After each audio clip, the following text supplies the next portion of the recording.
Assalamualaikum warahmatullahi wabarakatuh. Apa kabar Mas Tony Waalaikumsalam Rosid? warahmatullahi wabarakatuh. Wih, di Florida ya kalau nggak salah ya, malam hari. Bukan begitu, Ya, Bang? sekarang posisi saya di Florida jam 21.00. Mantap. Wih, malam nih ya.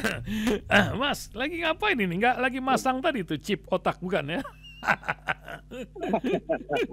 Nah, nanti bisa jadi menteri keuangan tuh, menterinya suruh pasang chip ya. Iya. Ya, tapi boro-boro Ya. urusan chip ya, kita nih makan bergizi gratis aja nih, urusan makan aja masih pusing. Ini kata juga orang itu urusan makan-makan di sekolah ini ada cerita lain nih dari strategi global dunia, entah apa yang terjadi. Belum lagi urusan pesantren. Kalau pesantren nggak usah cerita makan lah, nasi sama tempe pun jadi ya. Tapi bangunannya ini, nampaknya dari 4.000, berapa tadi itu saya sebut ya, 4.000-an lebih pesantren di Indonesia. Ini 42.000. Lebih ini baru 50 aja yang punya IMB-nya ini. Macam mana? Saya ingat dulu gubernur di ibu kota masa lalu tuh bikinin IMB terbanyak buat gereja dan masjid se-Indonesia, sekotanya itu ya. Apa yang terjadi tanpa pesantren? Ini kan sebentar lagi hari santri nih. Anda kan bagian dari santri itu. Apa yang Anda lihat? Sementara para santri menunggu keadilan. Nah, 57 ex-pegawai KPK itu ingin balik menjadi sebuah perjuangan anti korupsi lainnya. Bang, apa yang Anda dengar dari masyarakat di Amerika tentang diplomasi terhadap perkembangan perdamaian di Gaza? Nampaknya Prabowo, presiden kita ini diseret-seret ke Tel Aviv, ini menjadi cerita lain. Walaupun masih dijajah negeri ini, bahkan diadu domba sekarang. Dan terakhir urusan HUS, naik kereta nggak di sana, Bang? Nah, nampaknya hutang ini kita tunggu nasib sajalah apa yang akan terjadi tengah pendidikan yang masih hang-heng-hong dan transportasi yang luar biasa di negeri ini. Silakan Mas Tony Rosid. Tafadhol. Baik Pak Ivan dan seluruh hasil dimanapun berada, salam Amerika. Mohon maaf, Rabu yang lalu kami posisi ada di Los Angeles, California, tidak bisa karena berpatan hari itu. Yang kami kebetulan lagi ada acara juga, sehingga tidak bisa. Kemudian sekarang kita awal di mana, KPK dulu lah ya. KPK ada 57 pegawai KPK dulu, yang saat itu karena PWK kemudian mereka tidak lolos. Ini publik ya. Publik itu menyayangkan hadir terhadap tragedi pada KPK yang dipimpin oleh Firly. Kenapa? Karena semua orang tahu bahwa yang tidak masuk itu adalah orang-orang yang kritis, orang-orang yang punya idealisme, orang-orang yang sensitivitas, ya, sulit untuk mereka tidak masuk. Apalagi cuman urusan BPK sebagainya. Mereka orang-orang yang dengan rekod yang begitu panjang, dengan rekod yang begitu baik, dengan diakui oleh publik, kemudian politis sangat kuat sekali. Karena itulah kemudian publik melakukan protes, tapi publik tak apa saat itu. Kemudian yang ada masa Pak Prabowo ini, yang mereka bisa untuk situ, maka kemudian mereka masih punya komitmen. Nah, mereka adalah orang dulunya sebagian adalah polisi, jaksa yang ingin memilih berkarir di KPK karena idealismenya, karena mereka merasa nyaman dengan kinerja yang ada di KPK. Idealisme itu tersalurkan, idealisme itu kemudian terekspresikan ada di KPK.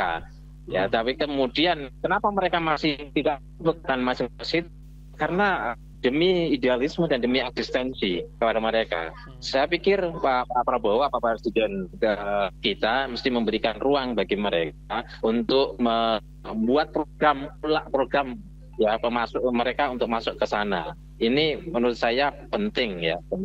Dan kita merindukan KPK sebagaimana KPK sejak Firly itu mengalami degradasi yang luar biasa secara integritas ya. Sehingga KPK itu tidak lagi trust publik itu turun jauh. Dan apalagi sekarang diambil alih seolah-olah oleh Kejaksaan Agung yang lebih banyak melakukan secara hukum, ya, sama para korup kakap. Kalau dulu KPK itu kan luar biasa. Saya pikir satu, kita perlu apresiasi terhadap 57 pegawai KPK. Yang kedua, harus diberikan ruang kepada untuk menuntut haknya dan kemudian kembali kepada institusi kesayangan mereka, institusi yang mereka cintai untuk idealisme mereka, ya, untuk merealisasikan idealisme mereka. Kemudian yang ketiga, ini beruntung juga bagi Prabowo dan juga KPK yang memberikan trust publik. Saya pikir ini itu kesempatan bagi Pak Prabowo, kesempatan juga bagi KPK untuk rebound, untuk mengembalikan trust publik kepada si KPK yang dulu adalah institusi yang memiliki trust publik tertinggi di antara lembaga-lembaga hukum yang lain. Meskipun ini sekedar ad hoc ya, tetapi dibutuhkan korupsi yang artis masif ya, sistematis dan terstruktur. Di Indonesia itu korupsi itu terstruktur sistematis. Dengan hadirnya KPK, setidaknya itu, apalagi KPK ini adalah yang punya idealis itu Pak Hasan ya. Saya pikir inilah saatnya untuk mengembalikan trust rakyat ya, trust publik kepada Presiden Prabowo ya, institusi dan juga kepada KPK itu sendiri. Inilah momentum menurut saya. Kemudian kita masuk kepada isu yang kedua soal MBG. Memang ini adalah janji politik yang dalam tanda kutip harus ditunaikan ketika tidak ada persoalan. Saya pikir ya Prabowo mencoba untuk berupaya berkomitmen terhadap janji politiknya. Ini bagus. Ini poin yang menurut saya harus kita apresiasi. Tetapi ternyata ketika di lapangan masih banyak masalah terkait dengan satu fiskal ya, kemudian operasional. Ya, saya pikir kemarin ada sekitar 11 kepala daerah gubernur ya yang memiliki tambang yang DBH-nya dikurangi sampai 75% untuk tahun 2026. Mereka protes ya. Hanya disayangkan, saya kaget, betul-betul kaget. Kenapa kemudian Purbaya ya, kita tidak tahu, kita belum bisa menilai Purbaya saat ini karena masih baru. Apakah apa yang dilakukan oleh Purbaya itu radikal atau memang substansial, kita belum tahu. Kita kasih tetap kesempatan kepada Purbaya apapun ya ceritanya.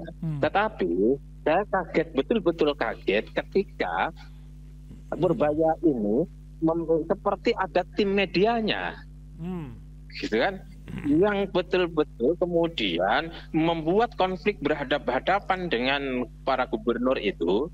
Dan juga saya lihat setiap ada pertemuan, setiap ini diupload dan seperti ada tim media yang profesional. Ini dugaan ya, ini bukan tuduhan tapi dugaan, ini asumsi, ini mencoba untuk membaca. Kalau itu terjadi, saya khawatir ya, ini karena ekonomi ini soal fundamental, fiskal dan finansial, ini moneter, ini soal fundamental. Kalau ternyata itu sampai radikal, itu belum masalah. Apalagi kemudian ya Sri Mulyani ada kelebihan dalam rangka untuk stabilisasi ya, sebagai ibu rumah tangga, pemegang uang lah dulu, itu mengamankan fiskal gitu loh. Tetapi memang di sisi lain harus kita kritik ya, dia pajak membebani rakyat. Terus kemudian juga yang jadi masalah Sri Mulyani ini selain membebani rakyat ya, terlalu agak pelit dalam konteks untuk penganggaran. Tetapi dalam konteks banyak ini, dengan adanya media-media itu, ada teman saya ngingetin, ini kan nanti akan jadi calon wakilnya presiden seperti SBY, calon wakilnya Prabowo. Oh iya juga ya, bisa jadi gitu loh, ya bisa jadi. Tapi dulu ada dua hal. Pertama, SBY itu di wakilnya sandal jepit pun menang siapapun gitu. Yang kedua, siapa itu namanya? Yang kedua di Budiono itu tidak branding, radikal, kalem, tenang ya, kalau diajak ya ayo, teman-teman kerja profesional. Ini nampaknya saya khawatir ya, semoga tidak ya. Ya dengan upload media, dengan kelola media yang cukup menurut saya medianya oke banget, tetapi lebih cenderung kepada teatrikal. Semoga tidak, sekali lagi semoga tidak.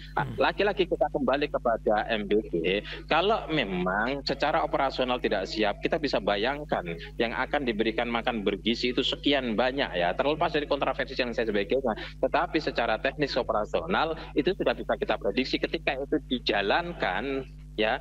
Kalau kita mau fokus sedikit membacanya, akan jadi masalah secara operasional. Kenapa? Jumlah catering masyarakat kita itu berapa? Kemudian suplai barang itu kemampuannya berapa? Tidak semua daerah itu memiliki barang, gitu loh. Terus kemudian juga kita tahu bahwa di semua lini di Indonesia ini ya sulit untuk dihindarkan dari korupsi.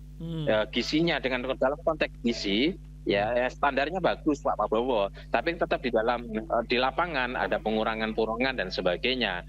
Ini kalau terus-menerus bisa kita prediksi kok, pasti nanti akan ada banyak tersangka terkait dengan sekarang belum, nanti akan banyak tersangka karena memang ketidaksiapan secara teknis operasional. Kemudian yang kedua mental bangsa ini yang secara terstruktur ya itu membangun sebuah menara koruptif ya, sebab koruptif ini ya bisa ini saya begitu yakin bahwa nantinya ya itu akan ada korupsi yang ditangkap atau orang yang ditetapkan sebagai tersangka karena korupsi di MBG. Nah, ini ketika dikembalikan 71 triliun menurut saya bagus karena memang ini penting, ini perlu menunjukkan kesiapan dan kita apresiasi dengan mengembalikan itu. Ya, mengembalikan itu. Ya. Kemudian kita masuk di dalam, ya, kita masuk di dalam urusan apa ini yang ketiga ini? Yang ketiga soal ini Pak Prabowo ke sana tuh, Palestina, Amerika juga kan. Anda lagi di Amerika. Yang lain dulu. Oh, yang lain dulu. Mas banyak ini banyak. Kalau yang lain itu urusan chip nanti dulu ya, ini dalam otak itu belum ya. Nanti dulu itu urusan internasional ya. Tapi kita bisa pesantren. Ini kan sebentar lagi hari santri. Pesantren. Yang IMB-nya pada nggak ada itu 43.000 pesantren. Cuma 50. Ada pesantren, ada masjid, mungkin juga ada wihara, gereja mungkin ya. Menurut saya memang tidak perlu ada kementerian baru lah. Sekarang fiskal ini kita terbatas ya.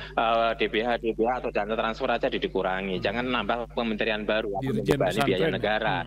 Kita sudah tambah menteri Kementerian Haji dan Umroh yang diperjuangkan lama ya. Sekarang sudah artinya bahwa ada beban negara ya, jangan kemudian membebani belum waktunya.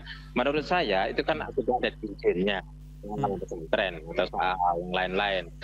Untuk hal-hal yang berikutnya sosial, menurut saya perlu kemudian ya pemerintah itu memberikan support dengan cara apa? Gratis, bikin ini IMB-nya gratis ya. Kemudian yayasan sosial PBNU membuat kantor, Muhammadiyah bikin kantor, Al-Wasri gratisin gitu. Kemudian pesantren gratisin, sekolah gratisin untuk hal-hal yang bersifat. Ini ada apalagi pesantren dan sekolah itu adalah mempersiapkan SDM masa depan SDM bangsa.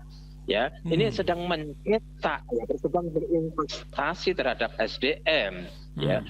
Oleh karena itu, maka pesantren-pesantren itu bila perlu bahwa pemerintah punya anggaran untuk ya menyiapkan para arsitektur ya untuk membuat itu. Ini loh dikasih oleh pemerintah gratis. Kamu ini seperti apa? Ini ditawarkan.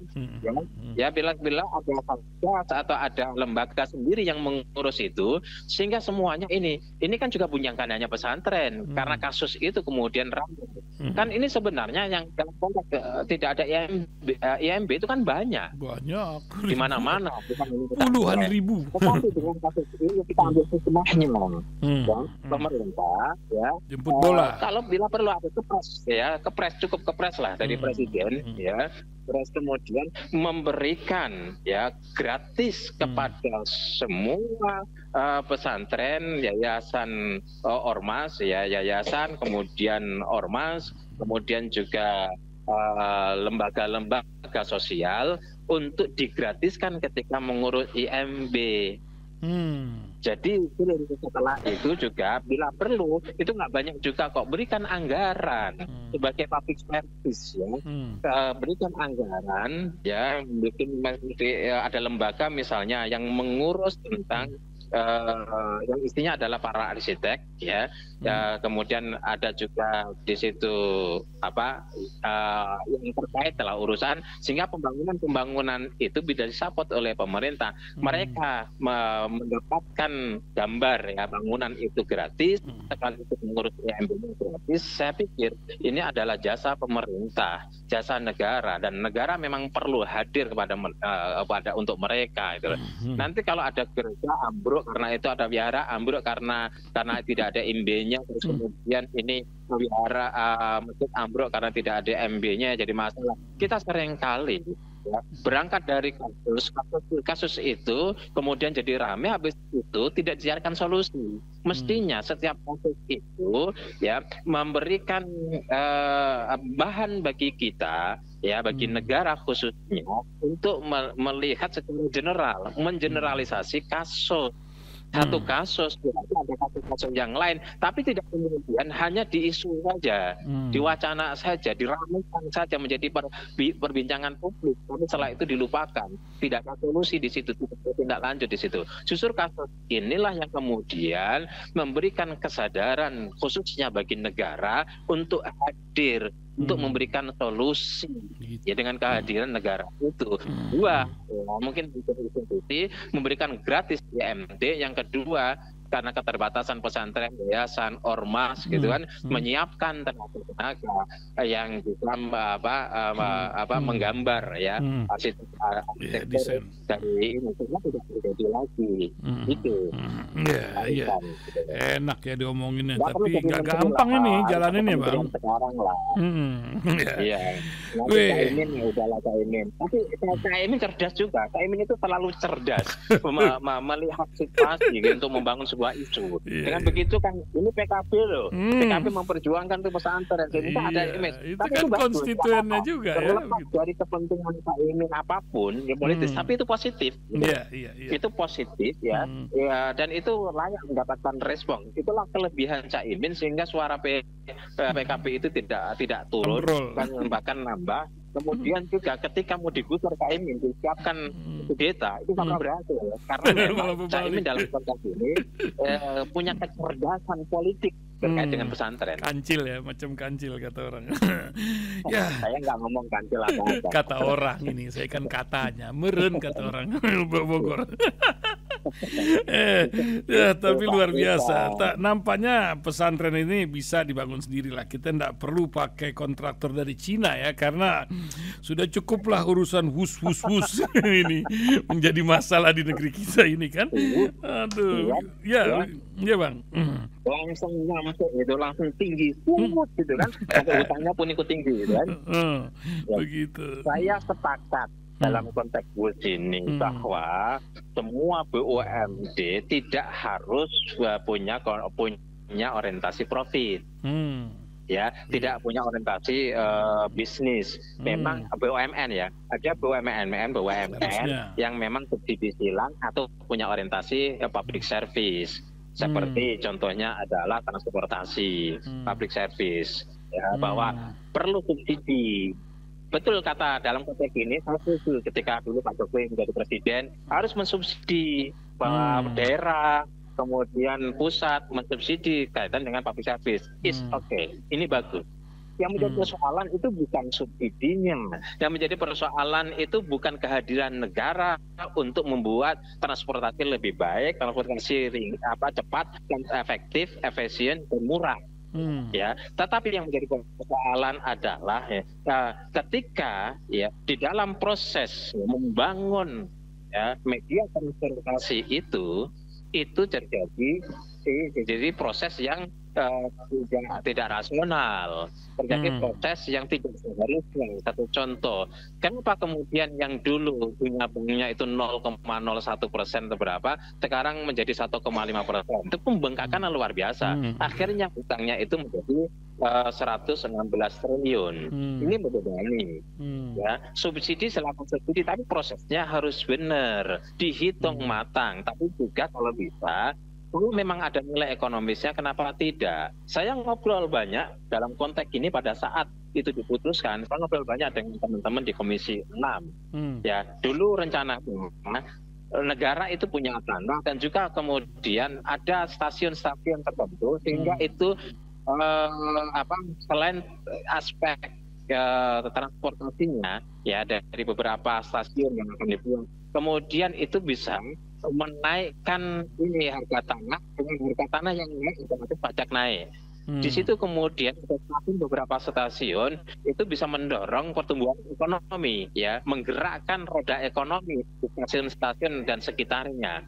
Ya, ada meskipun negara itu mengeluarkan dana yang cukup besar dan bersubsidi, tetapi di sisi lain negara dapat feedback berupa pajak, dapat feedback tentang gerakan ekonomi, dan itu ujung-ujungnya juga pajak, gitu kan, ya, menggerakkan roda ekonomi. Tapi ternyata ada perubahan desain yang sehingga tidak lagi stasiun-stasiun itu otomatis, ya, ini pembicaraan komisi teman-teman saya di Komisi 6 dulu Menteri BUMN, masih ibu-ibu dulu.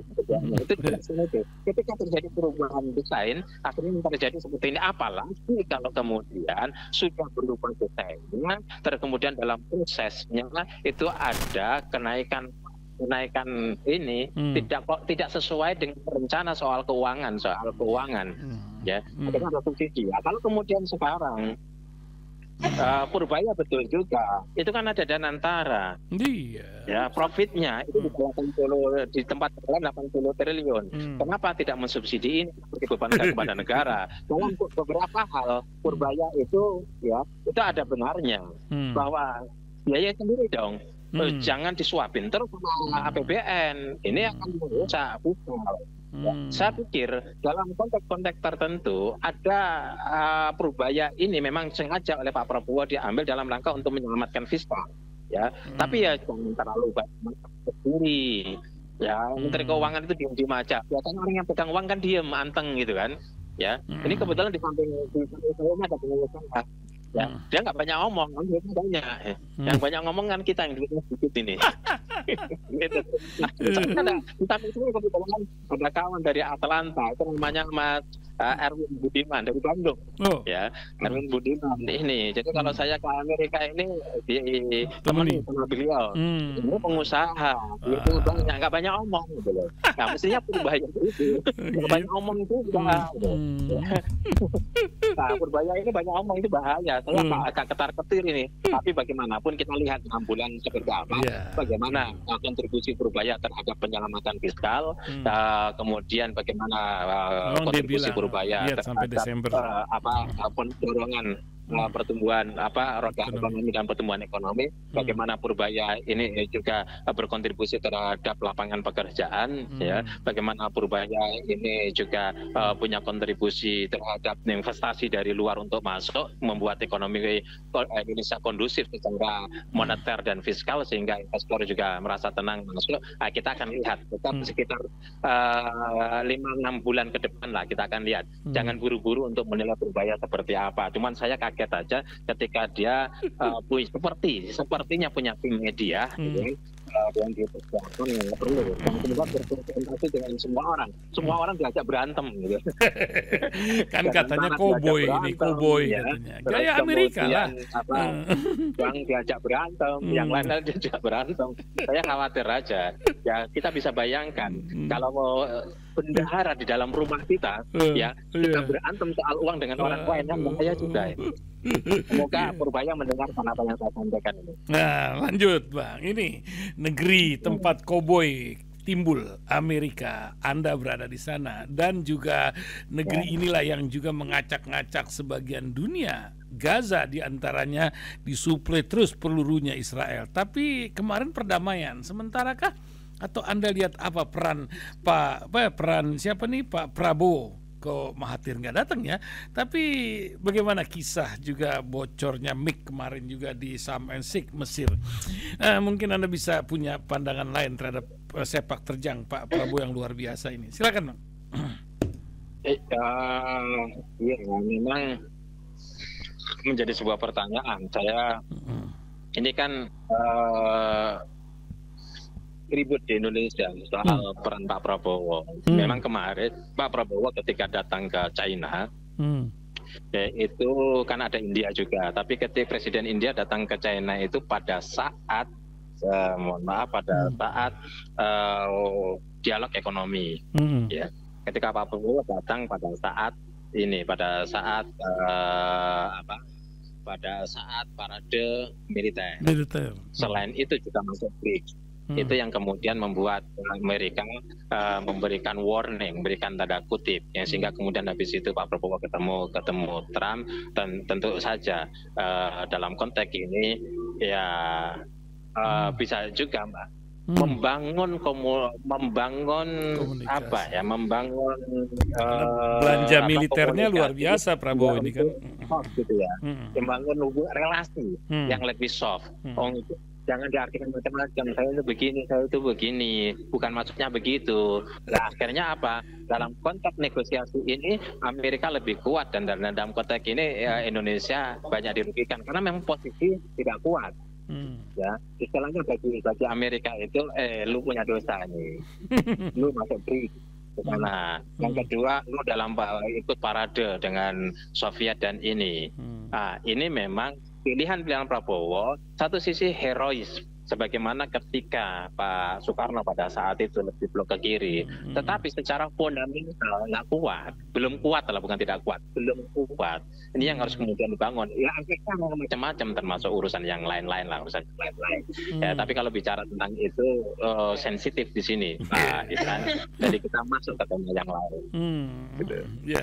Ya, sebagai penutup, ya temanya mau tahu ngapain ini Mas Tony ke sana, juga apa yang Anda lihat di Amerika. Orang pengen dengar apakah benar banyak tenda-tenda, katanya suasana kan sering ke sana. Perbedaannya apa sih dulu mas sekarang? Apalagi sekarang lagi apa tuh katanya diblokir apa gaji orang sana tuh, tah gimana gitu pegawai-pegawainya. Silakan Mas Tony. Pengen dengar. Jadi memang apa itu situasi kan lagi tidak stabil di dunia, khususnya juga di Indonesia. Indonesia punya masalah imbas dari dunia, dari global, imbas global, tapi juga imbas pengelolaan internal juga jadi masalah, itulah. Itu kalau ini semua juga lagi menunggu. Jadi sama-sama dengan di Indonesia. Ini nanti seperti apa ya? Ini seperti apa ya? Apalagi ini jam 23 nanti, ya. Kalau kita lihat kemarin, IHSG itu turun drastis, lumayan cukup drastis. Hampir semua saham, banyak saham lah, tidak semua. Begitu banyak saham itu merah, gitu loh, terkoreksi di Indonesia. Saya kaget, merahnya itu luar biasa. Ya, begitu banyak dan seolah-olah kompak dan serempak. Dan ini sedang menunggu pada tanggal 20 jam 23 ini Amerika mau menentukan tentang Fed ini, ya, itu soal fiskal, soal bunga diturunkan atau dinaikkan, terus dan yang lain-lain.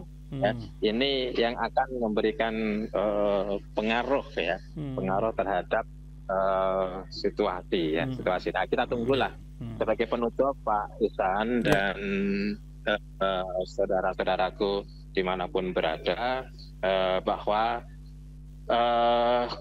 kita harus apresiasi, berikan support dan dukungan kepada program-program yang terbaik dari pemerintah, ya. Tetapi juga kita harus memberikan masukan dan tetap kritis terhadap sesuatu yang memang menurut kita perlu untuk dikritik, perlu untuk diberikan masukan supaya menjadi sebuah public spare, ya, ruang publik untuk kita diskusi terus-menerus sehingga pemerintah tidak jalan sendiri, ya.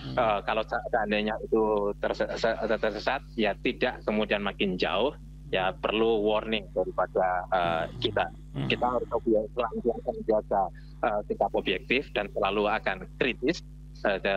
Kemudian kalau baik katakan baik, kalau buruk katakan buruk. Kalau baik kita support, kalau buruk kita kritik. Itu merupakan sebuah sikap kenegarawanan yang harus kita jaga sebagai sebuah moralitas dan mentalitas kebangsaan kita. Masya Begitu Allah. Pak Ihsan.